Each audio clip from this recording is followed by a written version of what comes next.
Hi guys, and welcome to another video. Today I wanted to do a simple sketching video. For some time now I've been wanting to do some sketches of old-fashioned dresses, and I thought I'd take advantage of my YouTube upload day to do that with you guys.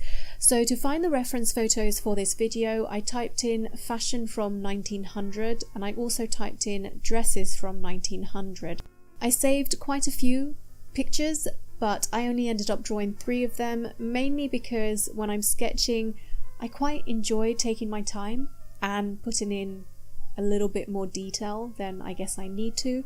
I think for other people they would have probably done this sketch within about 10 minutes. It took me about half an hour per sketch, just because I like taking my time.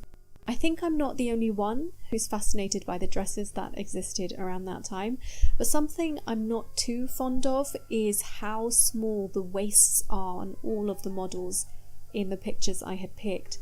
And bearing in mind that I don't know much about the history of fashion, what I ended up finding is just some basic research on Wikipedia and on Google, and I found that there was this trend back then where women would wear corsets and tight lace. Tight lacing being intentionally tightening the lacing on the corset to actually modify the body.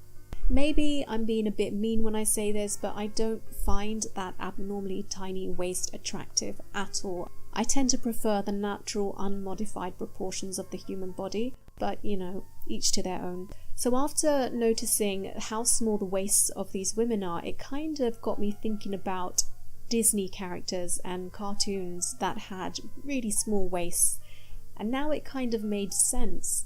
The waists on these Disney princesses and other female characters from around that time really aren't that abnormal when you compare it to the tight lacing trend that was going around. They just, you know, made it a little bit more exaggerated, but kind of not that much more exaggerated, which is a little scary for me, I think. One of the reasons why I wanted to specifically look up dresses around 1900 rather than any other era is because one of my projects requires me to create characters which will be set in that time period. So in order to design their outfits, I need to do research on the types of clothes that were worn around that time. So I'm not just drawing female fashion, I will be drawing male fashion as well, but I don't think I'll be doing that for a YouTube video, unless you guys want me to, and if you do, you can leave a comment below for me to check out. I don't really have much else to say on this video, so I'm just gonna leave it there. Thank you guys for watching, and I will see you next time.